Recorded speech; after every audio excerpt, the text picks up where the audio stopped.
Brew Strong is brought to you by Blickman Engineering, home of the top-tier brewing stand. Visit them online at blickmanengineering.com.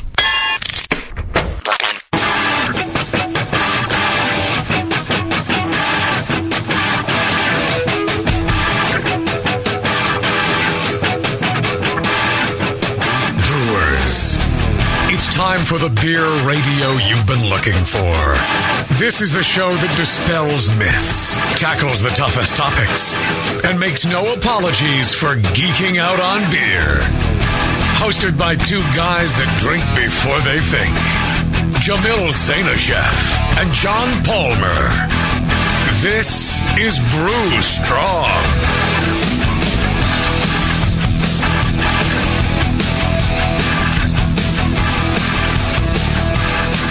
Hey, howdy, hey, my brewing brothers and sisters. Greetings, cretins. We're back for another show. For those of you who were listening to the previous show and still hanging out, we were talking about staling and all that, and we may still have some questions from the chat. Just hang in there and get through our intro, and then we'll get to those questions. And then it's all open Q&A. And by open Q&A, we mean... since we could take phone calls. I'm fine with that. Yeah, you want to do it? On-screen phone calls. Okay. 888-401-2337. But we'll hang up on you if you seem to be like wildly off topic. But otherwise, you go ahead and send in an email to brewstrong@thebrewingnetwork.com, and we get all those emails. You get an automated response because we can't reply to those, but. If you have a question for Q&A, just put Q&A in the subject, and we'll get to them on the show. If you have, like a show idea, you can put show idea, or if you are selling, condos in the Bahamas, just list spam in the title. Speaking of which, selling condos in the Bahamas, I think Blickman would do really well selling condos in the Bahamas.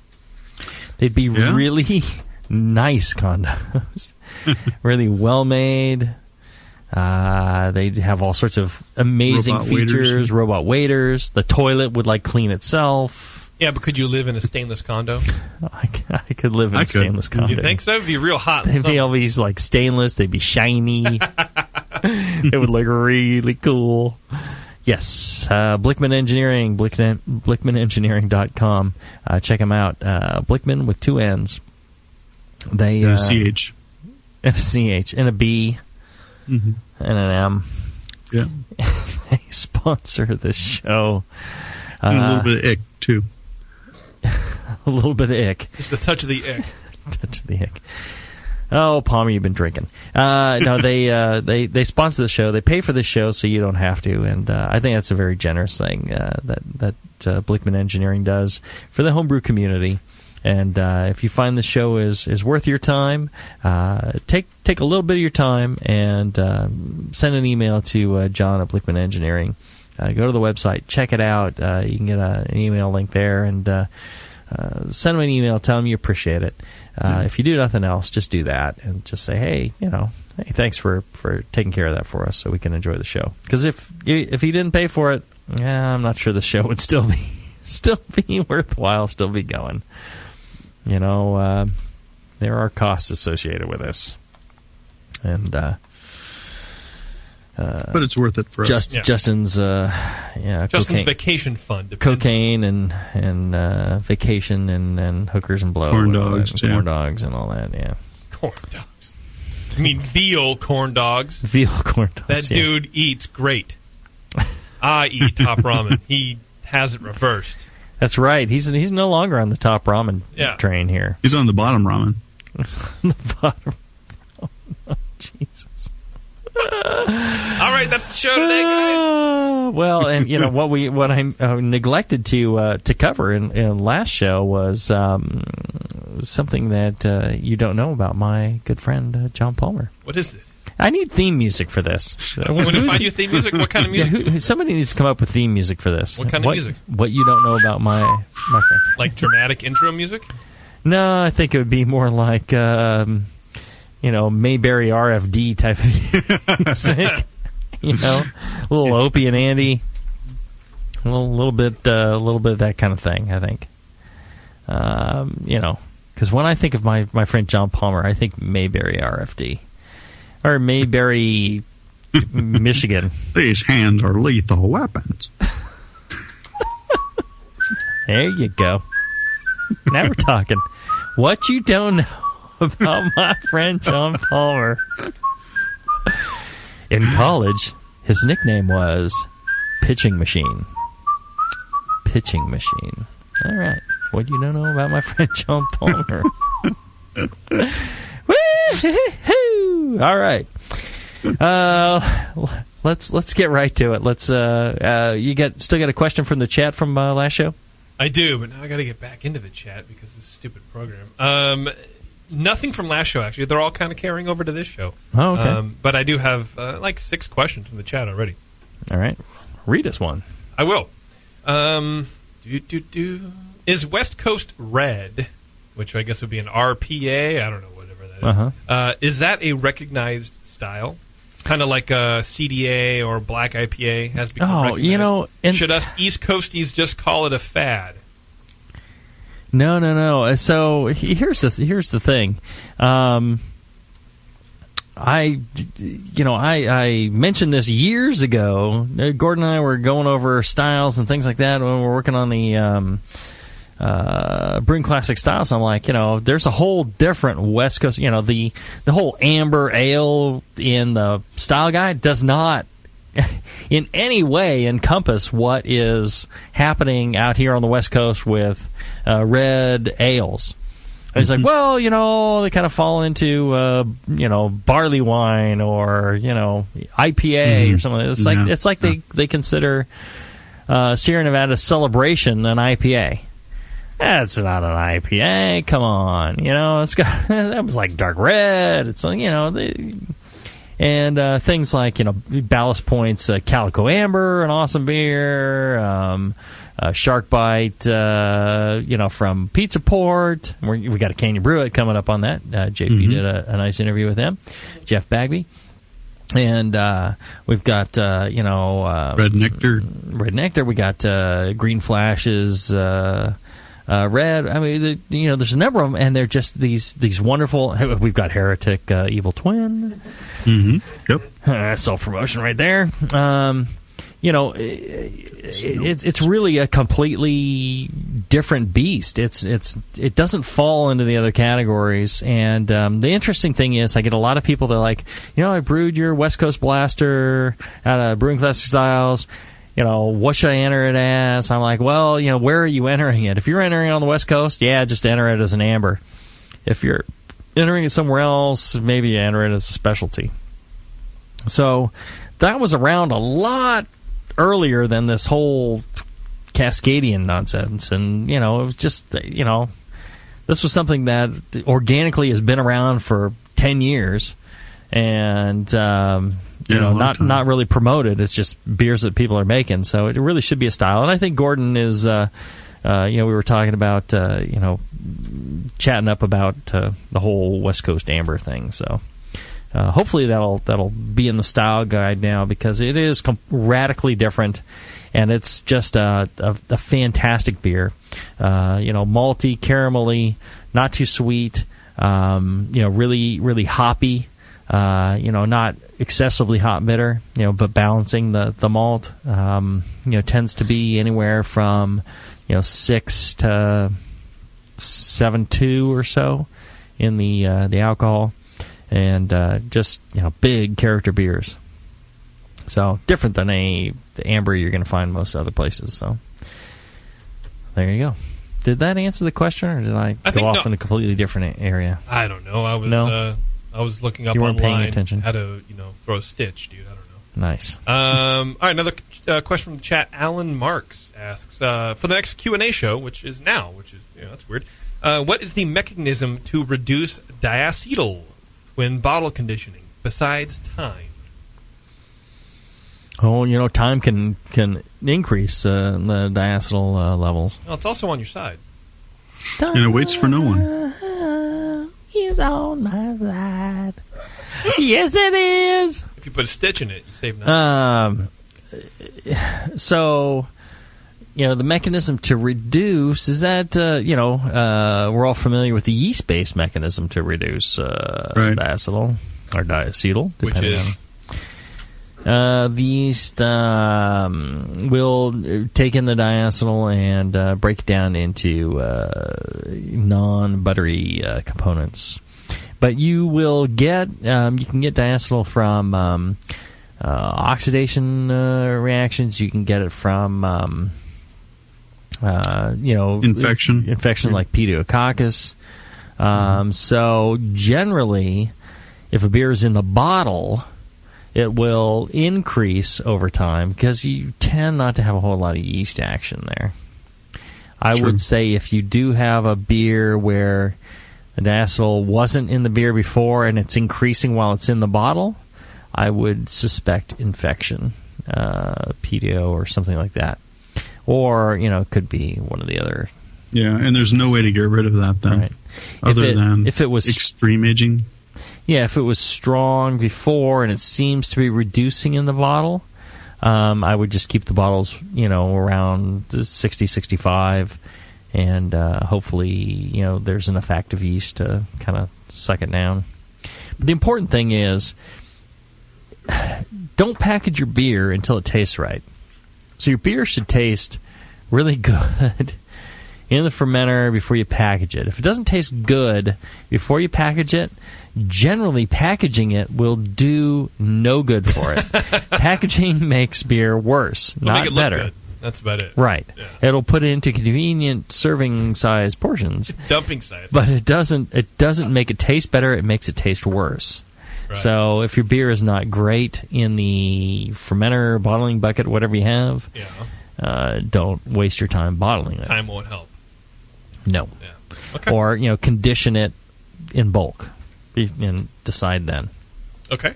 Good answer. Yeah, Palmer? Yep, yeah. And I guess with the slight caveat that it may not always be worse, it may just end up being different.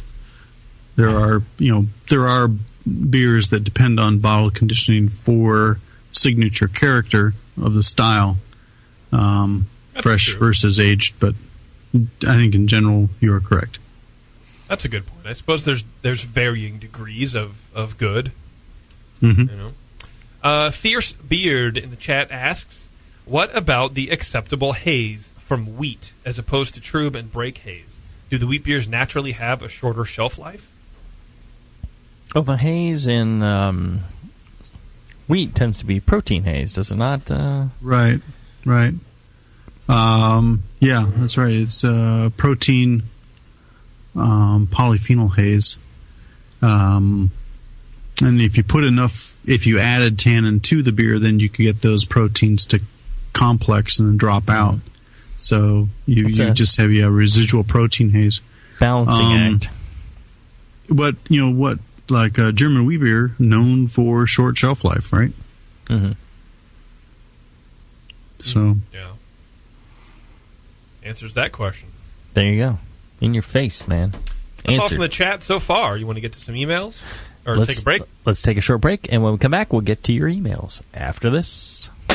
When you hear Blickman Engineering, think innovation, passion, quality, and customer service. Blickman gear is designed by brewers to give you a sense of pride in your equipment. At Blickman, they know what makes brewing a pain and build gear that makes it fun.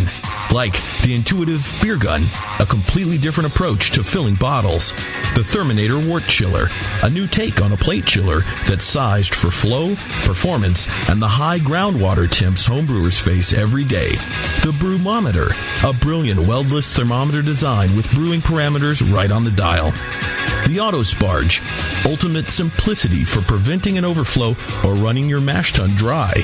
And much more, like the modular top-tier brewing stand, conical fermenters, and their Boilermaker brew pots.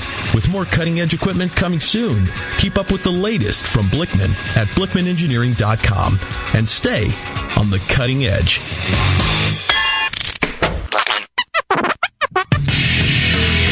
Hi, this is Push from the Brewing Network, and I want to tell you about the Brewmaster's Warehouse and how you can get 10% off your next order. I'm a pretty techie guy, but I've never seen an online store like this. It's awesome. Go to brewmasterswarehouse.com and click on Brew Builder.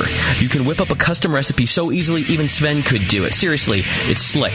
You can share your recipe with your own logo and notes to the Brewmasters database if you want. And the best part, it keeps a running tally of the beer you're building while you're doing it. Then, bam, click Buy Recipe, and your cart is filled and ready to go with helpful suggestions in case you forgot something. This thing is amazing. Brewmasters Warehouse is run the way a home brewer would do it, with great service, fast turnaround, and $6.99 flat rate shipping. Brewmasters Warehouse and the Brew Builder blew me away. Check it out today at brewmasterswarehouse.com. I'm serious. And don't forget to put BN Army in the discount code box for 10% off your order. Check out brewmasterswarehouse.com. Cheers. Downtown Joe's, located in the historic Oberon building in beautiful downtown Napa, California, offers an award-winning brew pub experience from 8:30 a.m. to 1 a.m. every day. For 15 years at the corner of 2nd and Main, Downtown Joe's has been voted Best Night Spot 7 times and Best Brew Pub for the last 4 years in a row. Brewmaster Colin Kaminsky's handcrafted ales, like his Tail Wagon Amber Ale and Double Secret Probation IPA, are the perfect accent to riverside dining, live music, and a relaxing outdoor patio. Don't miss the Beer of the Month, special rotating taps, and the BN Army Member Special. Wear your BN gear, get 10% off your beer. Visit downtownjoes.com to make reservations, peruse their extensive calendar of events, or just read more about their fantastic beers. Come enjoy the fine beer, food, and music. Downtown Joe's, the award-winning brew pub where you'll feel at home. A heretic is anyone who does not conform to an established attitude, doctrine, or principle. If you love craft beer, you're already a heretic. The very first thing we did when we started looking at the beers that we would brew, we got rid of all those recipes. We started from scratch. We've been pilot brewing the most creative things that we could think of and the most interesting things. We've completely gone away from style. Heretic Brewing Company is opening this spring in Pittsburgh, California, and you can be a part of it. Visit hereticbrewing.com and facebook.com/hereticbrew. Get the latest updates on the brewery and upcoming beers. Show everyone how you celebrate great beer as a heretic. It's a fairly powerful word. Being a heretic, that means you're not settling for ordinary beer. You are going with flavorful, creative, bold, interesting beers. A heretic is looking for the best beers out there. Be a heretic. Don't drink ordinary beer.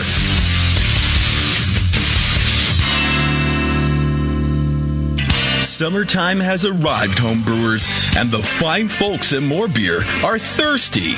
With the arrival of summer's heat, More Beer's got you covered with great deals on temperature control and some fantastic lawnmower beer kits. Renko and Johnson temperature controllers, thermowells, and thermometers, as well as light and refreshing beer kits you're going to love this hot summer. Stay on top of your homebrew's temperature and keep your kegs topped up too. Summertime beer and gears from your friends at More Beer and morebeer.com.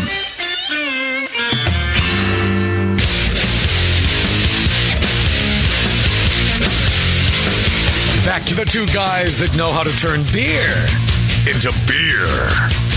This is Brew Strong.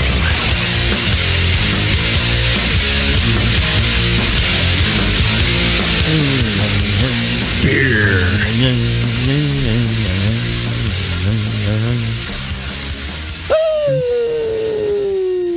Wow, what you don't know about my... I'm going to go with it, man. Well, go with this. What you don't know about my good friend, John Palmer.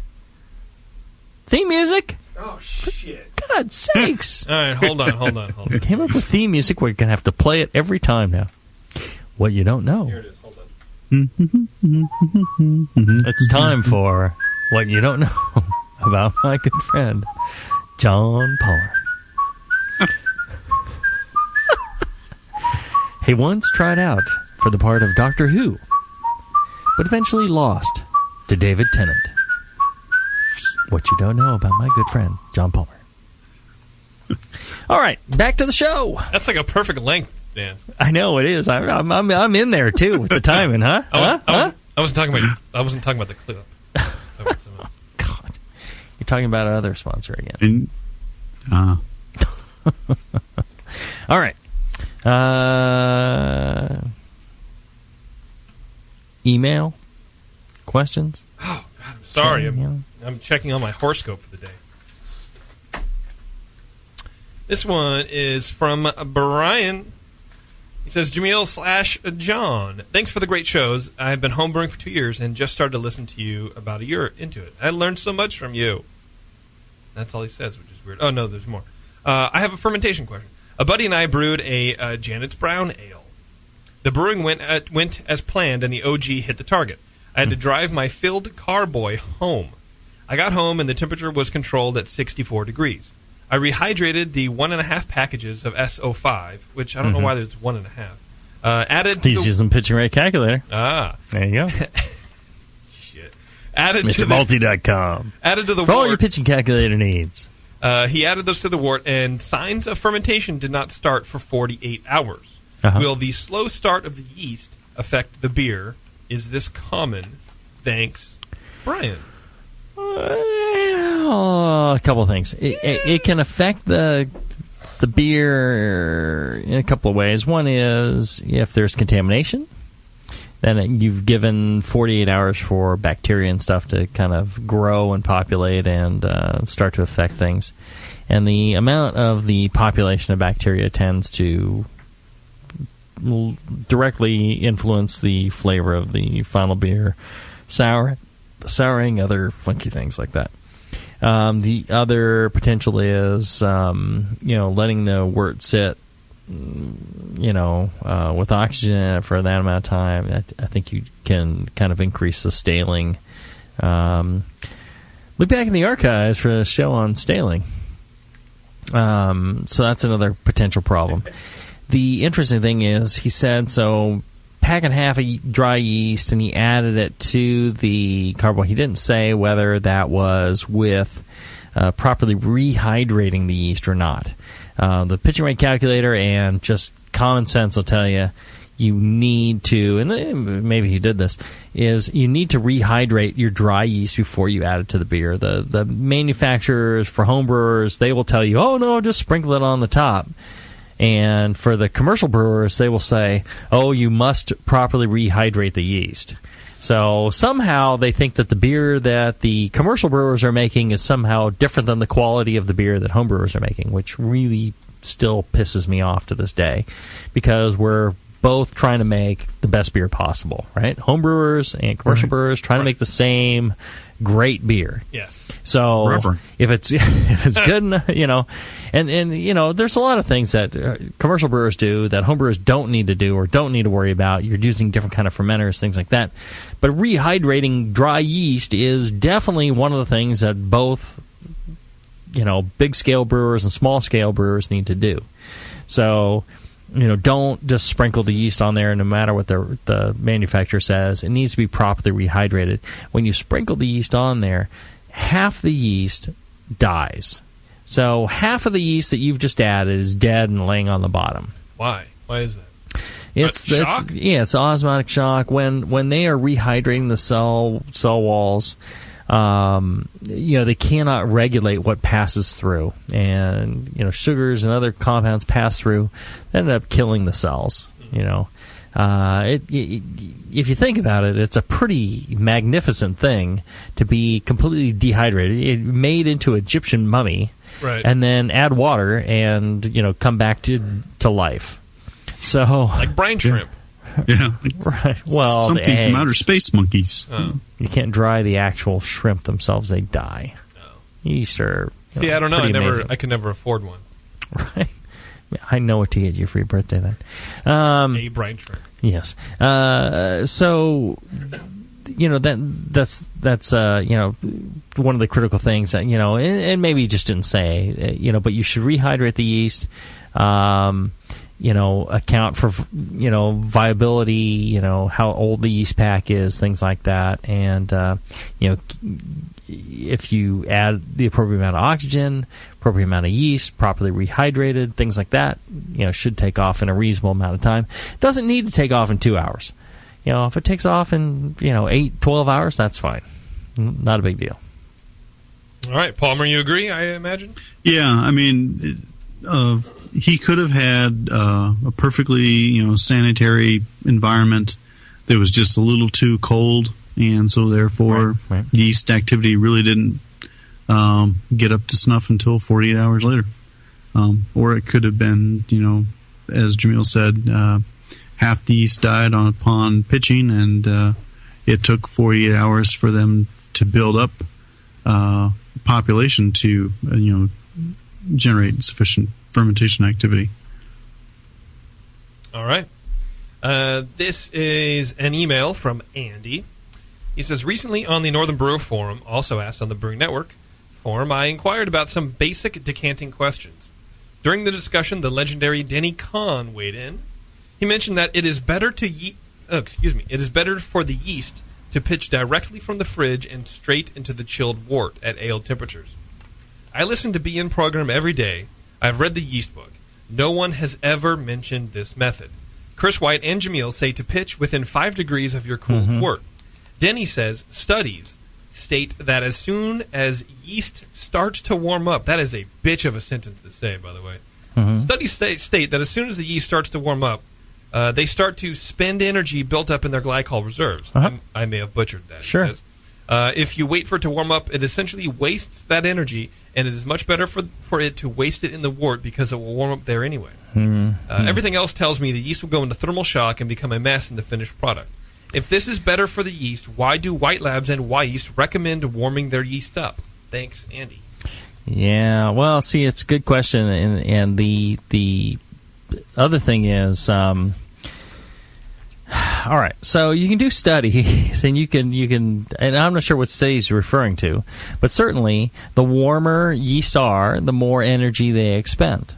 Their metabolism increases, and they need to utilize reserves that they have, glycogen, trehalose, things like that they store at the end of fermentation, that they build up and use to survive till the next fermentation. So certainly they're going to use that up. It's also true, so it would be a bad thing to warm up your yeast and let them sit there. That's why, like, warm shipping of yeast, things like that, are bad. 2 days spent in shipping pretty much zaps all the reserves that the yeast have. If it's like 90 degrees sat warm, you've pretty much sucked all the reserves the yeast have. That's why when you get a package of yeast at your retailer, hopefully the retailer is, paid a lot of attention to getting the yeast there, in very short order, and, storing it cold immediately when it comes in. I've been to some places where I see a box of yeast sitting there, a hot day for, it's end of the day. It's like, well, they're too busy to store the yeast.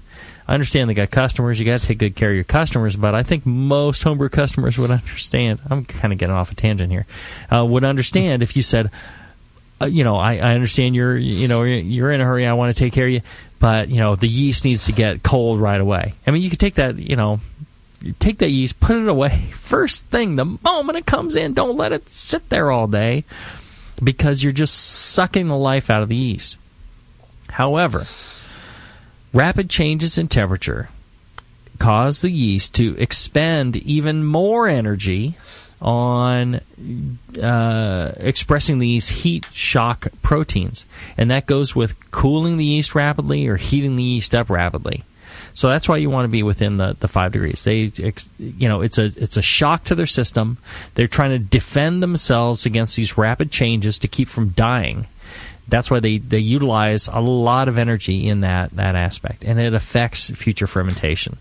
So, thinking to yourself, oh, well, I don't want it to sit warm for, an hour or 2 hours as it slowly warms up, and throwing it into the beer instead, or the wort instead, you're actually sucking more energy out of the yeast and damaging the yeast that way. So I love Denny. He's a brilliant guy and knows a lot about brewing, but in this instance, I would say he is mistaken. Ooh, is that just like, oh, Denny? Burn. All right, let's. We have time for another email. Yeah. All right, then. Let's do another. Jameel and John. I always like reading the intros to these because everyone's so polite. I'm listening through the archives of many brewing podcasts, including Brew Strong, which I thought was the only one, but whatever. He says, you guys rule. At present, I'm only getting about 50% attenuation from pitching Y-yeast smack packs without making a starter. I think I need to get into making starters and aeration before pitching. I've listened to both Brew Strong episodes on aeration and starters. I heard an interview with John on another podcast. Tisk, Palmer. Where John... Slut you. And I'm not even going to read the name. What you know about my friend John Palmer? He's a podcast slut. Where John said that within 4 hours, the yeast in a spinning starter will absorb all the O2 they are going to absorb for the sterols needed for healthy cell makeup upon reproduction. This got me thinking about aeration of the starter versus aeration of the wort before pitching. If I purge the top of my 1,000 ml starter with O2 and add some Y-yeast nutrient to the starter before sealing and starting the stir plate, do I still need to aerate a 5-gallon batch before pitching? Would purging the empty space be too much O2 in a 1,000 ml flask? I've heard that John never aerates a 5-gallon batch. Does he purge his starters with O2, or is the air from the room enough for the starter? Is there a need to aerate the wort before pitching if the starter is aerated? Thanks for your time and attention. Keep geeking out on beer. Justin and Tasty rule, but not more than JP. He looks like he has a huge wiener. Oh, I can't say that, but I appreciate that. How sweet. Heath, thanks, buddy. So what do you think? Do you need to oxygenate if you oxygenate your starters?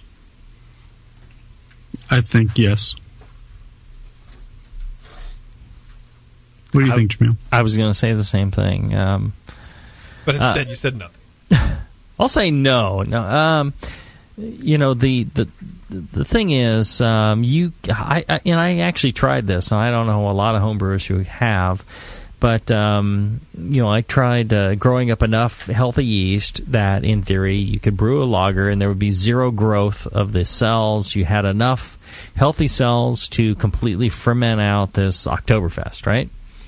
I did that, and the resulting beer was quite clean and lacked character.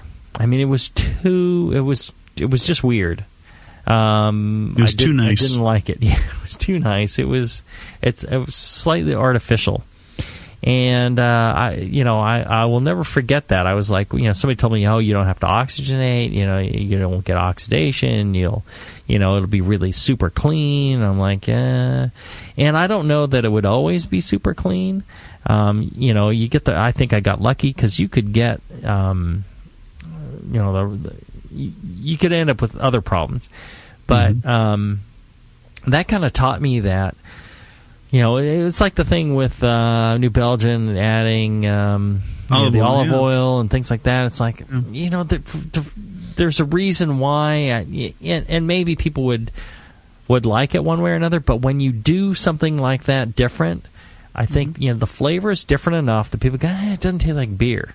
So if you make a lager too clean, it's like if you took, alcohol and malt flavoring and carbonation and blend it together, it doesn't taste right. There's these subtle compounds that come from the growth of the yeast in the beer and adding the oxygen and all that kind of adds up to beer.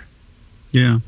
Well, Dr. Michael Lewis gave a interesting talk at the CBC a couple years ago in San Diego, where the whole point of his talk was, if you change anything, you've changed the beer. So if you're a professional brewer and you're trying to brew this recipe that your customers expect, and you change something, you've made a different beer. Sure. So, I mean, it comes down to, what are your expectations for that batch? Like you're saying. I was going to ask you, are you going to GABF this year? No, I don't think so. If you I would go, love to, but I got a pass for you. Oh, really? Oh, if you use a heretic pass. My wife has commented that I've used all of my vacation this year for beer things. So, for shame. without the rest of the family, and it's like, well, you can come with, and they're going, so. Well, if they don't want to go, that's their problem. Denver has something for everyone. You just reminded them of that. Yes. All right. Well, let's take a short break, and when we come back, more of your questions after this. BN Army, HopTech has a great discount waiting for you. Do you often find it difficult to find specific specialty ingredients for your home brew recipes? Well, listen to this. HopTech stocks 59 different grains to choose from, 39 varieties of pellet hops, and 8 kinds of whole leaf hops. And HopTech not only carries Y yeast and White Labs yeast for you, but also Fermentus, 04, 5, 6, 23, 33, and T58 Belgian yeast, plus Cooper's, Nottingham, and Windsor yeasts. Got your recipe ready to go? Pick up some great brew gear like new long and short sleeved shirts, games, and more. HopTech's new website is being updated every day with new items. If you don't see it, call the shop. They're open 6 days a week. BN Army and AHA members get a 10% discount, and active military personnel get 15% off. Visit HopTech.com today for great selection, great service, and a great discount. HopTech.com. Pintley is your personal beer connoisseur, and you don't even have to leave a tip. Pintley.com learns your taste in beer. Create a free account today and start by rating a few beers. In just a couple of clicks, Pintley will get to know you and your personal preferences. You won't believe how accurate Pintley's amazing algorithm can be as it learns what pleases your palate most. Personal beer recommendations, tasting notes, and now their new app for your Android or iPhone smartphone. Pintley also gives away incredible prizes each month. Prizes like free craft beer for a year. Visit Pintley.com right now to see how it works or to create your own free account. Pintley, a new kind of beer website that only recommends beer you're sure to love. Pintley.com. Nico, listen, our lawyers said that we had to do this for 1 hour, and after this, we don't have to talk to each other for 3 more months, I think, to the next meeting. Kids, come on, let's get out of here. I'm supposed to have more lines, so I'm the professional. Hey, it's Sully. And I'm Nico. And we opened the 21st Amendment 9 years ago at 563 2nd Street in San Francisco, just 2 blocks from Giants Park, to make great beer and have a great time doing it. That's right, because to us, the 21st Amendment is more than just the right to make beer. It's the right to experiment, to be innovative, and just do things differently. And so now, we're putting our craft beer in cans. That's right, cans. You can find our world-famous Hell or High Watermelon Wheat Beer and Brew Free or Die IPA throughout California and Alaska. And now it's also available on draft at select accounts in the Bay Area. So next time you're at your local neighborhood pub or good beer store, be sure to ask for 21st Amendment in cans. Because everyone likes it in a can. Tasty crack cans. Tasty crack can.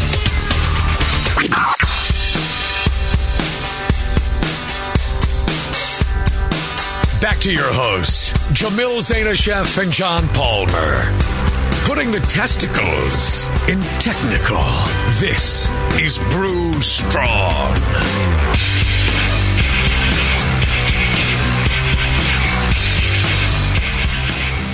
All right, we're back. We're doing a live Q&A. We sure are. I forgot. Well, if we got to push the button. If we got the phones, fine. That's right. Fine. We'll do phones too.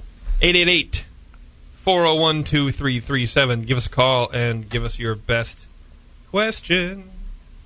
I can't even read in this light anymore. All right, this is from Ohio Merb. JP getting old.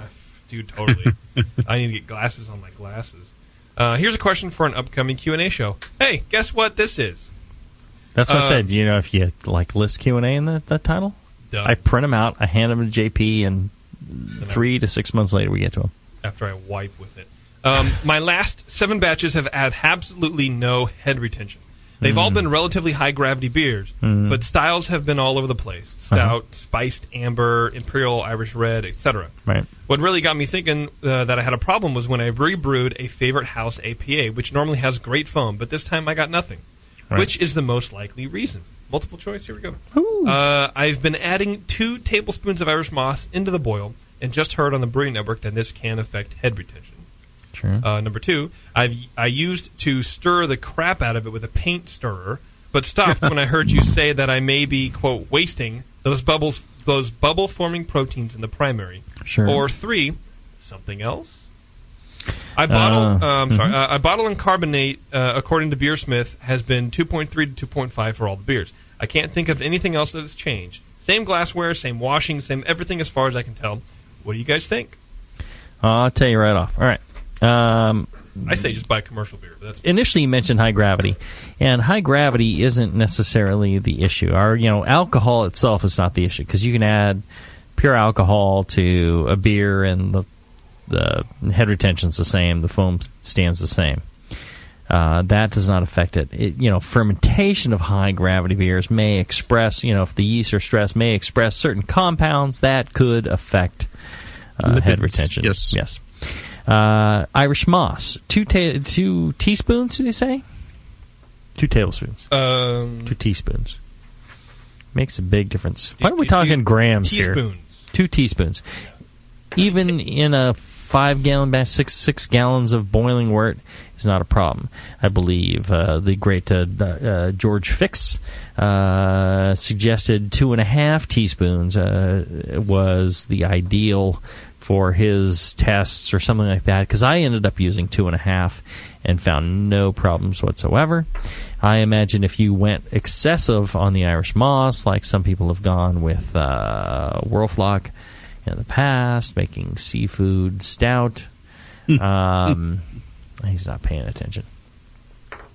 He didn't talking to know me? I was dissing him here in the... Me? Yeah. How would you diss me? What are you, a listener? We're talking seafood stout, that's all. Oh, that's excessive Whirlflock. Oh, that's me. Hey, I get it. Jerk. And, I hate your beer. Yes. Yeah. Unless you really go overboard, I don't think that's the issue. Stirring massively, if you're, some people, it's like, I ran the paint stirrer for 2 hours. Not a good idea. Once you get past like 15 minutes, I think you're done. Oh, yeah. And I would suspect that there is some sort of, couple of possibilities. One is change in the malt supply. If it's happening to all your beers and everything was fine before, nothing's changed, year-to-year malt supply, that might be an issue. The other would be some sort of contamination. That would be the other thing I would think of.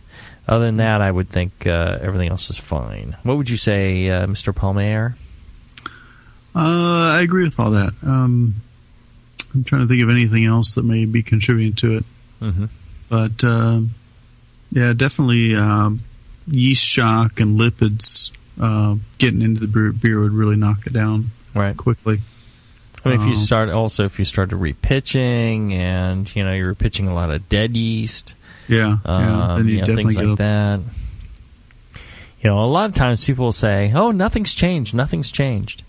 And then you ask a few more questions, and then they go, "Well, now, I moved the location where I'm brewing, but it's the same house and same water."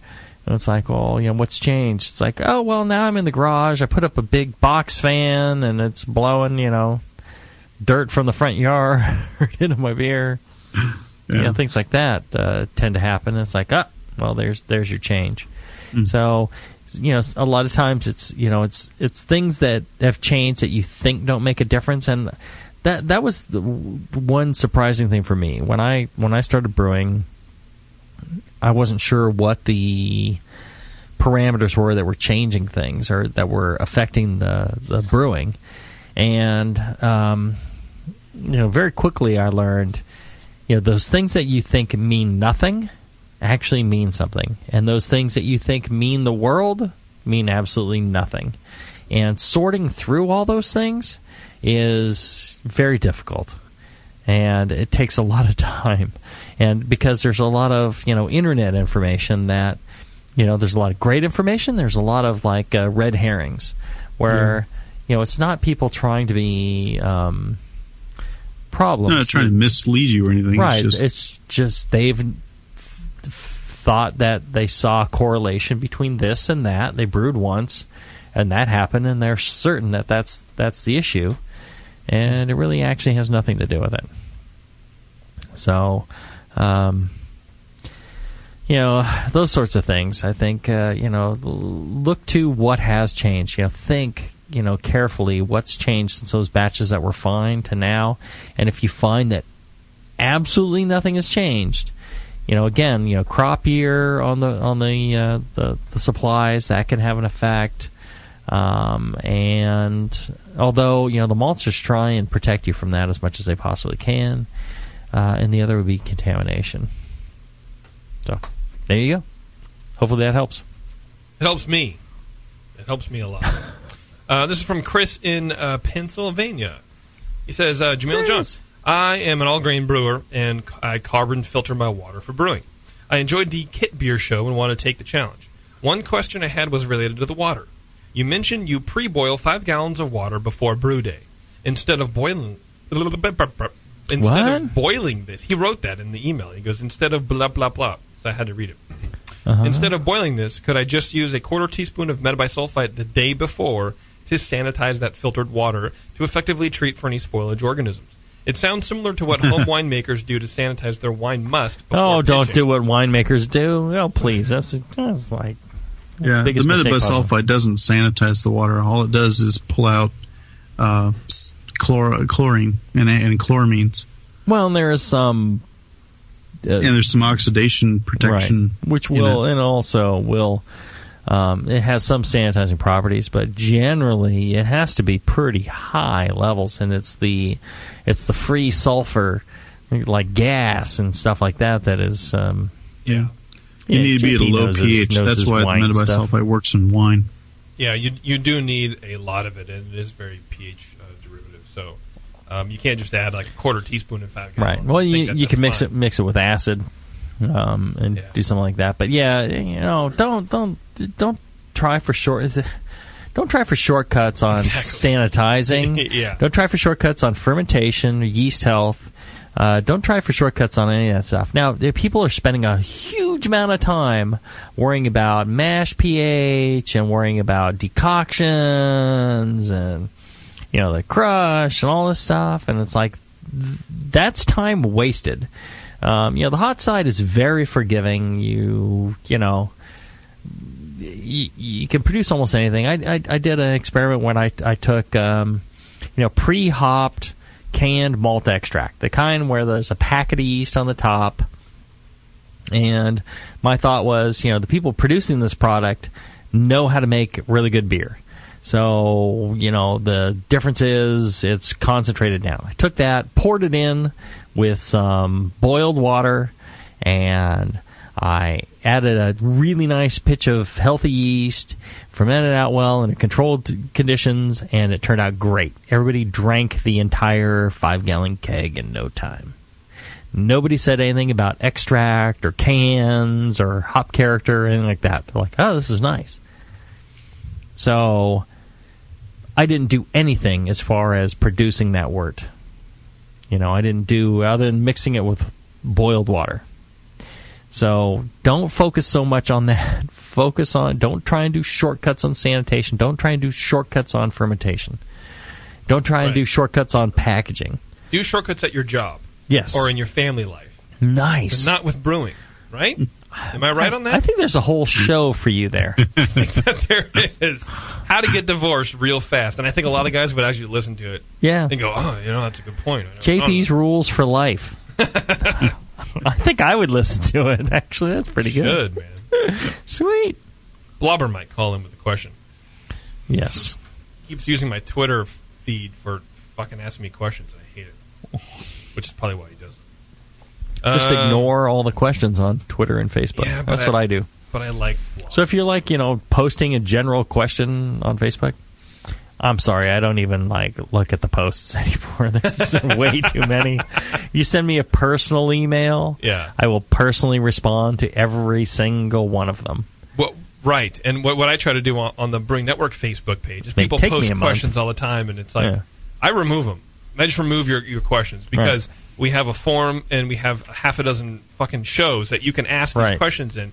Don't post them on the Facebook page. For feedback. The Facebook page is for us to communicate with you and then for you to post pictures of how cool we are. Yes. Right? It's not for me to ask pictures of you answer about aeration. Blowing us, yes. Yes, all the time. Kissing ass. I got to get those developed. Let's find a good one here. Here we go. Speaking of finding a good one. Yeah? Is it time for that? We have a fine sponsor. Oh, we do. Let's see. Guys and gals, are you looking to spice things up in the bedroom? Been fantasizing about surprising your lover with an adventurous new toy or adult movie? Well, here's an offer you won't be able to resist. Go to adamandeve.com, and for a limited time only, you will get 50% off just about any item. When you select your one item at 50%, you will also get to receive 3 free adult DVDs of your choosing. It's pretty much any of the DVDs. I'm not 100% sure, but I think that's the case. Or is it only the ones that you've been in?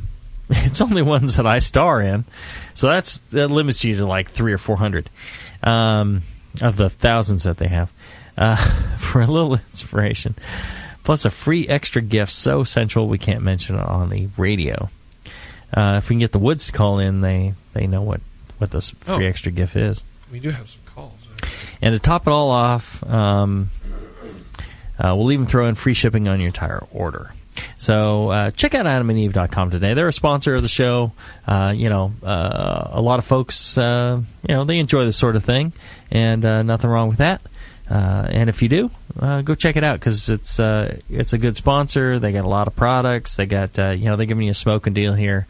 You get the 50% off of just about any one item when you type Jamil, Jamil, in the offer code, and you'll also get the free 3 free DVDs, also a good deal, and the free gift and the free shipping. So if you enjoy the stuff, check it out. You can't go wrong. Just use the offer code JAMIL at adamandeve.com. Caller, you're on the air. Who's this? Hi, this is Andy Wood, a home brewer. Oh, hello, Mr. Wood. How are you doing today? Hi, I'm fine. Thank you. Thank you for accepting my call. You're welcome. I had a question for long time first Jamil time and John. Yes, sir. What's your question for them? Please don't address them directly, though. I apologize. Avert your gaze. Okay. Dear Jamil, hi. My name is Andy Wood. I've been brewing for approximately 10 years, all grain for the past 6 or so.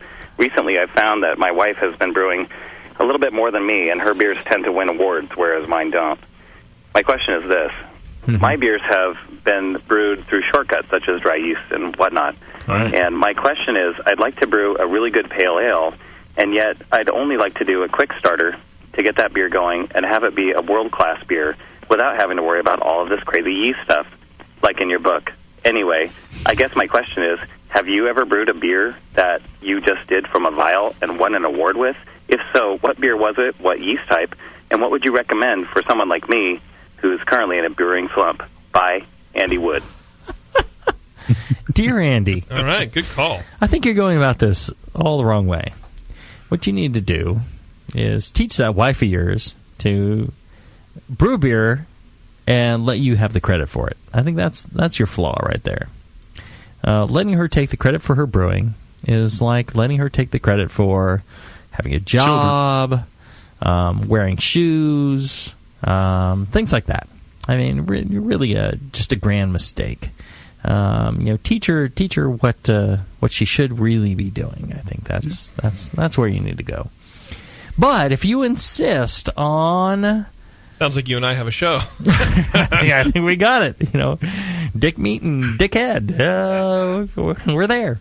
No, I think that's actually an interesting question, and Andy again is very thoughtful in his very sensitive yet sultry way.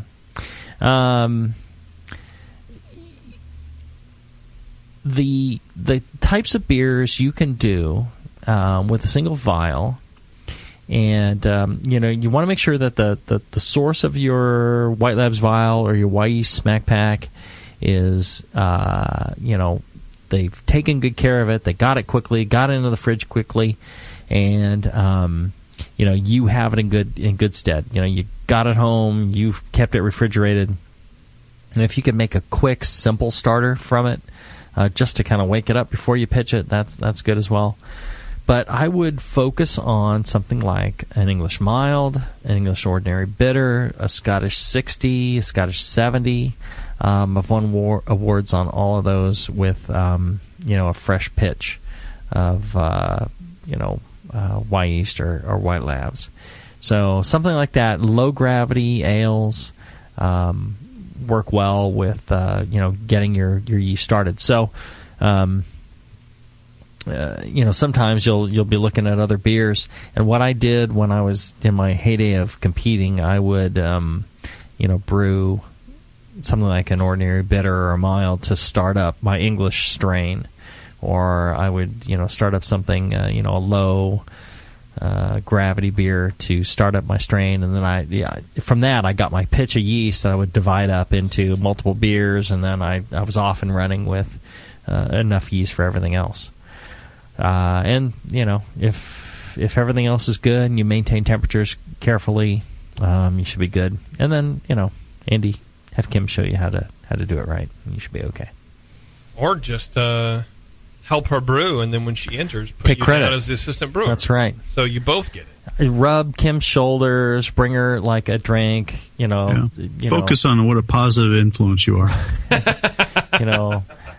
Towel off her brow as she's slaving over the hot brew kettle, and then just say, I helped. I think my name should go on that, and she'll win lots of awards. So she is one of our master brewers for Can You Brew It. So there you go. We have another phone caller. Caller, you're on the air.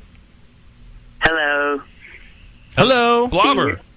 Hello. How are you guys doing? Good. How you doing, buddy? Oh, not bad. I'm just outside because I don't want to wake up the rest of the family. What is it like? 17 a.m. in Canada? I don't know. 3 hours later from you guys, whatever the time it is right now. It'd be 11:30. Trying to burn wood. Trying to burn keep wood. myself warm because it's freaking cold out here. And you don't have electricity up there in Canada? No, I'm out camping right now, so I'm on vacation. Whee! What are you doing listening to this show? Well, I like you guys. I like you guys. I like you guys a lot. All right, Garth. All right, so I was just visiting a meadery today, and it was interesting enough. They make kind of a liqueur out of maple water and maple syrup.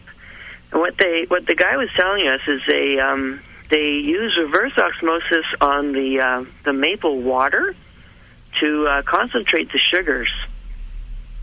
Interesting. That's what got me thinking. That's fascinating. I was just wondering how reverse osmosis works. Like, I have no clue how that works, so that was my question. Right. And how would that work? Well, so essentially you have a membrane that's permeable to water, okay? And all these other compounds are a little bit bigger than the water would be. And so you just, force your liquid across this membrane, and the water kind of squeezes out and drips out the other side, and it's almost pure water. And that's usually what people collect. They use reverse osmosis to get rid of all the minerals and stuff, because the minerals won't fit through the membrane, but the pure water comes out the other side, and that's what they use for brewing or whatever you have. And all the other is just run off as waste. Well, in this case, they squeeze that maple sap across there, the water.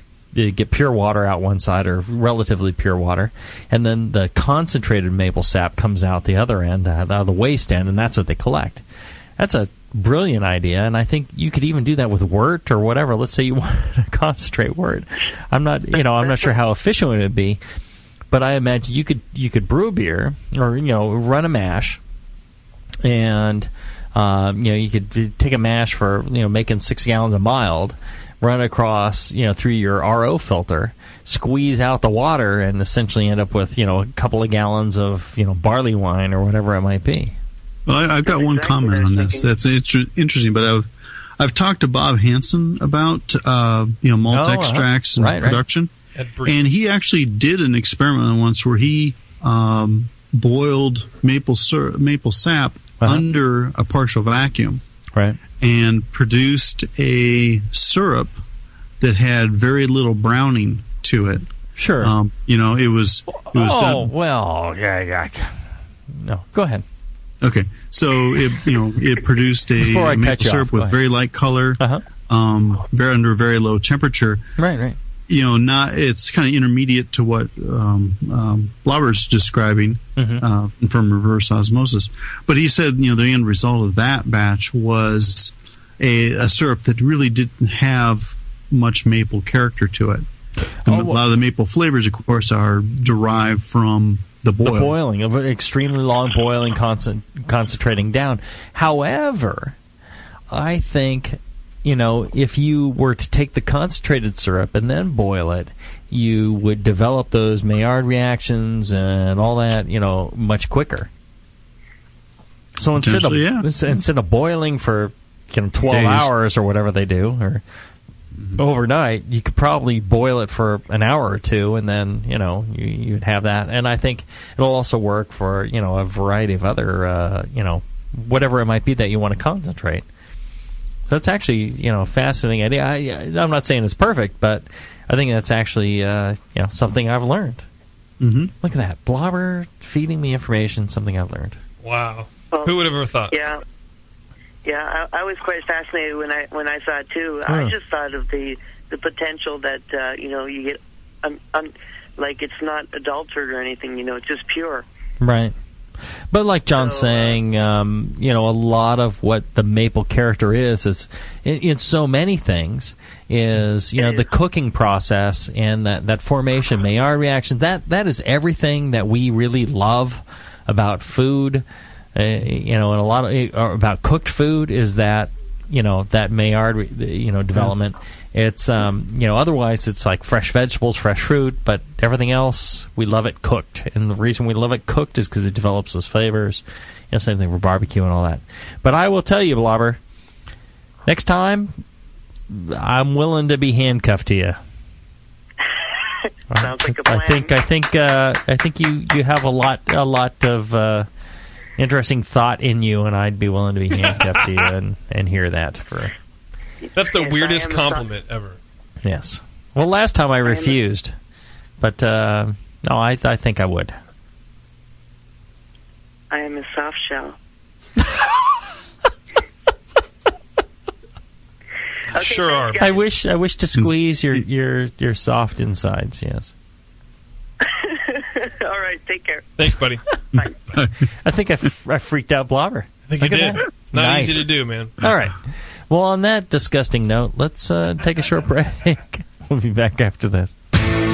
When Blickman Engineering set out to design a great brewing stand, they knew it had to be strong, adaptable, and last for a lifetime. The top-tier brewing stand is now proudly available at BlickmanEngineering.com. It grows with your brewing skills and equipment. Start with 5-gallon coolers on its heavy-gauge stainless steel shelves. Then move all the way up to 30-gallon pots on the high-output burner tiers. Speaking of burners, the custom Blickman Engineering top-tier burners are extremely powerful, efficient, and amazingly quiet. They have safety stops to center your pot, and they'll last a lifetime and won't rust. The top-tier brewing stand allows virtually infinite combinations from traditional gravity systems to 2 tiers to completely horizontal.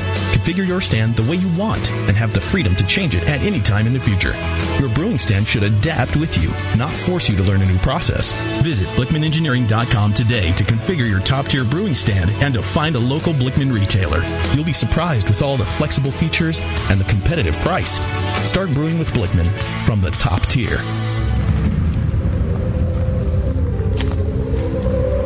a world where everything has been lost. What happened to the city? It's in ruins. Only one man has the ancient knowledge to restore civilization. I need a drink.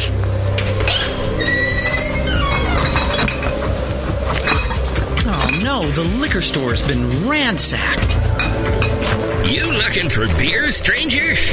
Boy, all the liquor got drunk up in the first 25 minutes of the apocalypse. Wait, there's still some bottles over... Oh, no. Those are non-alcoholic beer. I reckon you better stick to arrowroot tea and a desperate nomadic existence like the rest of us. People, I'm a home brewer. I know how to make alcohol. Oh, it can't be done. Come with me if you want the beer. Okay, I'm gonna need wants a big plastic bucket. He is the chosen one. The prophecies say that he's going to get us wasted. Someone start heating water. And From the creators of Northern Brewer, the people who brought you $7.99 Brew Saver shipping, massive selection, and superior customer service comes the home brewer.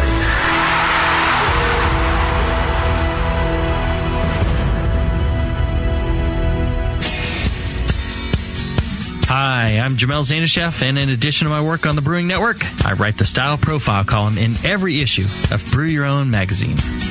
Hi, I'm Sean Paxton, and when I'm not prepping for the Home Brewed Chef on the Brewing Network, you can find me writing articles on how to cook with your home brew for Brew Your Own magazine. Greetings, cretins. This is John Palmer, and when I'm not writing for Brew Your Own, I'm reading it. John Palmer, Sean Paxton, Jamil Zanishev. If you love listening to them on the Brewing Network, you'll love reading their articles, tips, and recipes in the pages of Brew Your Own magazine. Join Jamil, John, and Sean 8 times a year in Brew Your Own. And when you subscribe to BYO on the Brewing Network website, half of your subscription price goes right back to the BN to support great beer and food programming. So sign up for Brew Your Own magazine through the BN website today so you can listen and read your way to better homebrew. Hey, what are you doing, man? Writing a review of WLP 400. What? You're reviewing yeast? Yeah. White Labs has home brewer reviews of all their strains. Are you new to these interwebs? Check it out. That's awesome. White Labs, your source for great yeast, invites all brewers to visit whitelabs.com to read and write your own reviews of all their yeast strains. Get real-world tips and tricks from other brewers who have made the most of their vials and post your own experiences. It's another way White Labs brings you closer to the best yeast on the planet. And send. There you go. You misspelled flocculate, dude. What? Mother... White Labs. It's all in the vial. Back to the beer guys that make other beer guys look like wine guys. Brew strong.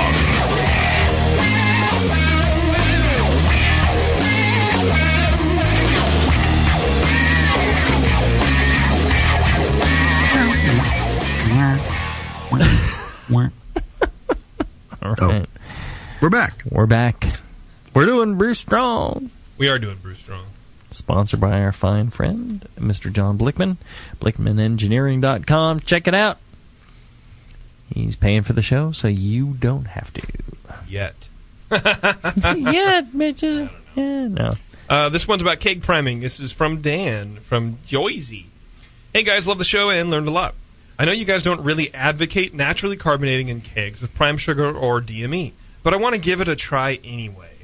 I get well, the hell with you then. I love that statement, but I want to do this anyway. Then why are you emailing us? What are you, a home brewer? Jesus. Which is fine. Great. Do it. Yeah. I get conflicting information on how much priming sugar to use when kegging. Anywhere from half as much to the same weight as when bottling. I really can't find a definitive answer to this question. It's either, quote, I've heard use X amount less, or they state it as a fact without giving a reason. Can you help out a fellow brewer? Well, I know the answer to this. What is it?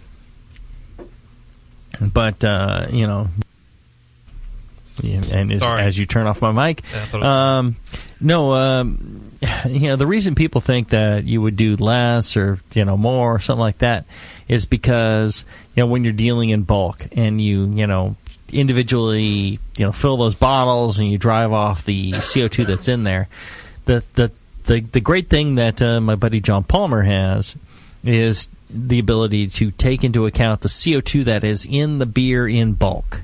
And if you transfer that to a keg, you retain most of that CO2, then, you know, use his nomograph and you've got the right amount of priming sugar and it'll carbonate perfectly. If you're going to transfer to bottles, you tend to drive off a little bit of that CO2. The beer tends to warm up as you're doing that whole rigmarole. Then you're going to need a little bit more sugar. But that's the reason why people say you need a difference in sugar. It's not like some magical, mystical thing. It's just physics. So, Mr. Palmer, you explain how that whole thing works? Well, yeah, that is a big chunk of it. efficiency of bulk fermentation, like you say, is you don't drive off as much. The amount of sitting CO2 there still, versus being racked around, right, and foaming and so on. The amount of headspace in the keg also contributes an efficiency to the process. That is, you get different partial pressure above the liquid in the keg than you do in the bottle. So although you get less headspace in the keg than you do in all your individual bottles. Right. They add up to far more headspace. Yeah. So I have not done priming in the keg in maybe 15, 20 years. So I forget what my efficiencies were. Mm-hmm. But I would stick with your nomograph on carbonation and the amount of sugar. Yeah. I think it's 100% accurate, especially when you're looking at a still beer after fermentation. Mm-hmm. You're not shaking it around, driving off the carbonation. So look at the temperature, and that still beer, that's the amount of carbonation that's in it. At that point, if you gently rack it to a keg, and you add the amount of priming sugar that the nomograph suggests, you will get the right amount of carbonation, assuming your yeast is still active, which it should be. Eventually, over time, you will get to the proper amount. Mm-hmm. If you rack it to a bucket with some sugar, and you swirl it around, trying to mix the sugar in, and you drive off the CO2 that's in there, right? And the bucket's warmer than the fermentation was, and then you go into these bottles, one at a time, and all that stuff.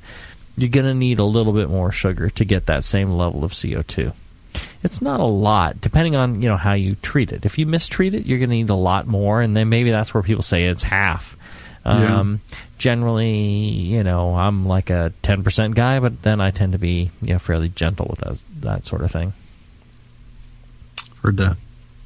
So, all right, we actually have a bit of feedback from the last Q&A show. Oh, Jesus Christ! If it's good feedback, read it. We're the opposite of the Sunday session.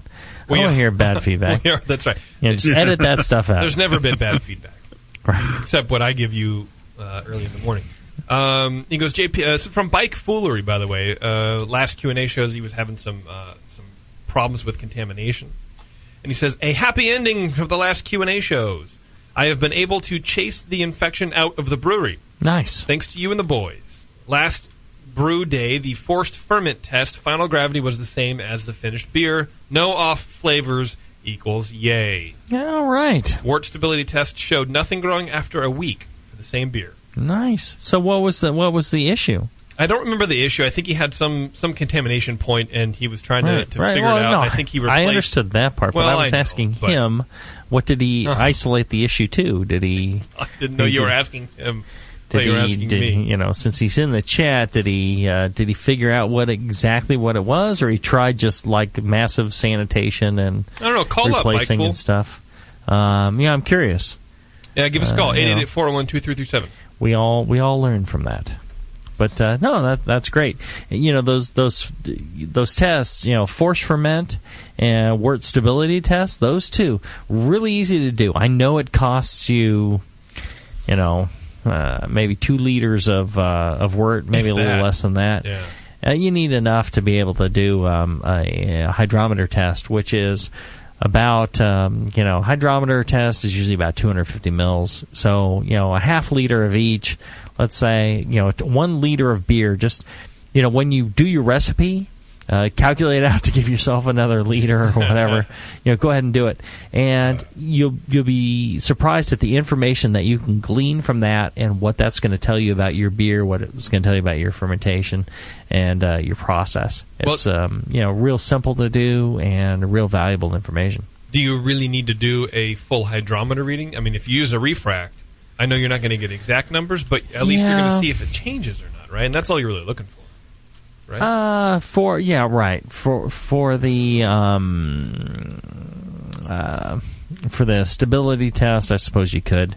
The hydrometer just, a little bit more reliable, I think. Just because, refractometer should be. But I've just seen so many weird refractometer readings. I don't know. He said he cannot call in. He has a new kid on his lap. So he did say he replaced all of his cold side plastic, better bottles, all that kind of stuff, and he was still having a problem. So right. We suggested a few things, one of which was the Fort Worth test, and I don't know. He tossed all his plastic, and I guess that was it. He didn't know exactly where it was, but right. just got rid of everything and cool. it worked. So. Yep. Cool. Well, that worked out. Yeah. Spider Wrangler in the chat says, Gordon Strong talked about filling his bottles higher than normal. Shaking a bottle with more headspace causes more agitation and sloshing. So would filling really high improve the travel transportation ability of a keg filled with beer? No. Okay. Doesn't make any difference. I mean, if you're talking about, like, you're going to quarter fill a keg and shake the daylights out of it, maybe. Mm-hmm. But otherwise, it's not going to be... It doesn't make any difference, please. All right. I mean, it's... I mean, what would you say, John? If you're filling you've got an inch and a half of headspace or half an inch of headspace?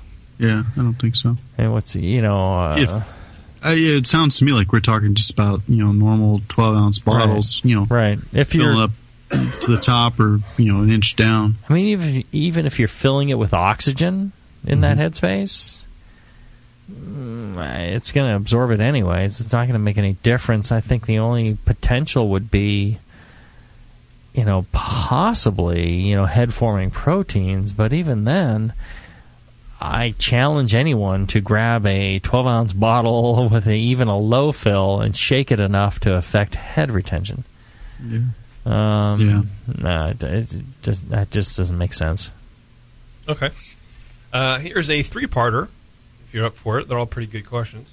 This is from Jody. Dear Jamil and John, I have used wheat DME for my last couple of starters, as that is all I had. Is there a preferable DME to use for starters? The important thing is to use maltose for starters. So the sugars that have been created need to be maltose. You don't want to use simple sugars for your starters because the yeast quickly become lazy and don't produce all the necessary enzymes and everything to ferment maltose. And so as long as it's maltose, it could be rice syrup, which tends to be 80% maltose. You could use that. So wheat DME is fine, though. Yeah, that's fine. Okay. Yeah, I wouldn't worry about that. He bought one of those foam cap stoppers from Northern Brewer to put in his Erlenmeyer flask. Yeah. How should he be sanitizing it? He says, I've been soaking it in Star San with no problems so far. No, you need to heat sandy those. Okay. Those foam stoppers, if it's the ones, I don't know what Northern Brewer exactly is selling, but the ones that I've used in the past, they are meant to be autoclaved. They have a lot of little nooks and crannies in them. Yeah. So it's kind of like a big bubble, foam thing, and there are a lot of nooks and crannies in there. I would not feel safe sanitizing those chemically. You could drop them into boiling water, and that is okay. Just get them hot to boiling, and that's not sterile. But that's sanitized, and that should be okay. If ideally, put them in like little jars and pressure cook them 250 at for 23 minutes, and they're sterile, and then you can use them. All right. Last question. I have a chocolate Labrador Retriever. Is Cadbury a good name for him? That's a pretty good name. Yeah. He says, I hope so, because that's been his name for 14 years. All right. So, there you go. Well, the only name I like better than Cadbury is Stains. That's true. Because then you can say, come Stains, come Stains. Or Palmer Stains. Yes. All right. Another fine show, another fine Q&A episode, and, Look forward to another one this weekend. Yeah, look forward. this weekend. Actually, Blickman, Palmer, and Kevin the Drake, our winner of the Blickman contest, is going to be here in the studio live Saturday, what day is that? 19th, 20th? 19th. Sure. 19th? No, I think it's the 20th. 20th, whatever. Saturday about 1 p.m. Pacific, and we're going to do 3 live shows here with those guys, and it's going to be a lot of fun. We're really going to enjoy that. In the meantime, check out our sponsor page, the BlickmanEngineering.com. Check them out. Send John Blickman an email. If you see him at an event, walk up to him and say, John, thank you very much. Shake his hand. And when he says, for what? Just say, Brew Strong. And, or his good looks. Either or. It's fine. And check out the Brewing Network store. Check it out, thebrewingnetwork.com/store. There's books, there's shirts, there's hats, there's glassware, there's all sorts of goodies in there. And when you buy that stuff, it goes to the bottom line of the Brewing Network. There's not some agency taking a massive cut. It all goes to Justin and his vacation fund. It's good stuff to keep the Brewing Network on the air. So check that out. And if you please, check out John Palmer's How to Brew. That's an excellent book with lots of great information. If you don't have it, you should. I mean, don't even email me a question unless you've looked in How to Brew. All right? If you looked at How to Brew, then you can email a question. Till then, brew strong. Brew strong, everybody.